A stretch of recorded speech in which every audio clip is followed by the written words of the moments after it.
William Hope Hodgson was a British writer and essayist, born in Essex in 1877 as the son of an Anglican priest. He ran away from his boarding school at the age of 13 to become a sailor, but was captured and returned home. Eventually, however, he was allowed to serve as a cabin boy, a year later in 1881, serving a 4-year apprenticeship.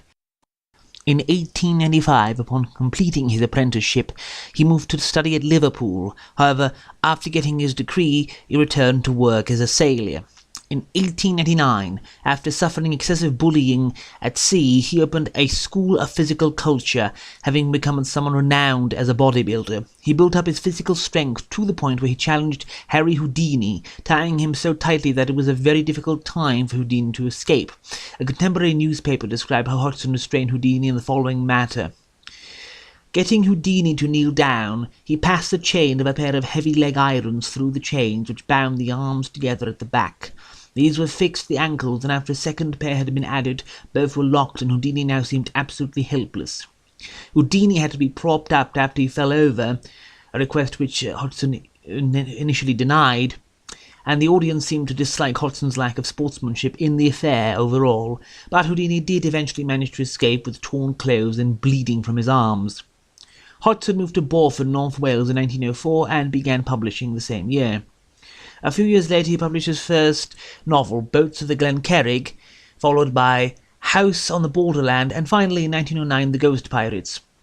Hodgson's introduction to Ghost Pirates has been referred to these as a trilogy. He continued writing and publishing short stories and novels until his death, when he was killed at Ypres during the final months of the Great War. The Ghost Pirates is rather a disappointment for me. It is a naval story where a character named Jessup describes his travels aboard a ship reported to be haunted.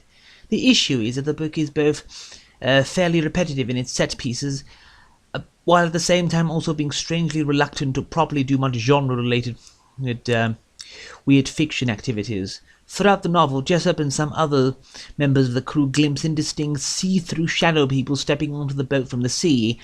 However, for most part, these beings prefer to hang about the mast and continuously throw people off when they go to fix the sails.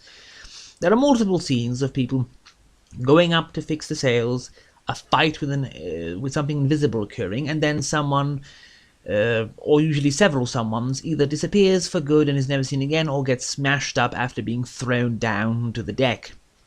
After some time, the ship seems to get enveloped with a strange fog that hides it from the light of surrounding ships. But Jessup continuously goes back and forth to report that he saw lights when this atmosphere got a bit thinner, only for all these lights to always be hidden away by the time anyone gets to have a look at it, and this kind of repetition also gets fairly tedious and also very predictable. Finally, only a very short few chapters before the end, we have the main character observe huge ship-like shapes floating below the ocean, seemingly following their own ship. But we see nothing more than this, occasionally brought up a few times for the next few chapters, until in the final chapter, and then we still learn nothing. The shadow men swarm the ship and Jessup gets out alive, but we never find out what these beings are, where they come from, what they want, and this is the greatest weakness of the novel. There's a difference between a menace whose exact nature remains unexplained, and something for whose conduct, appearance, or even existence we are never supplied an adequate answer, or at least a guess. At one point, Jessup sort of speculates about these beings being something that coexists with humans, but exists in a different way, and, having a different sort of a realness to them. But this is sort of a baseless philosophical claptrap from his part, and is never really verified or supported by anything beyond the fact that these people are see-through.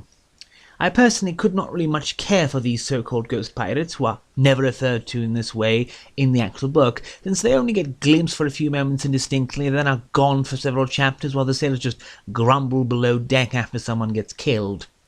Having read The House on the Borderland many moons ago, I do remember that novel had a bit of a slow start, but then when actual fantastic things started to happen, it was actually worth the wait. Here, one waits the whole novel and just gets a brief scene of a skirmish with mostly unseen or indistinct people swarming on deck, coming from who knows where, for who knows what purpose, and then it just sort of ends.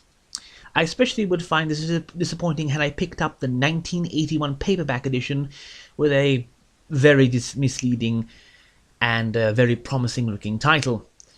I have, in fact, every intention to read Hodgson's The Nightland, which I have actually started a few times in the past but have never been able to finish before.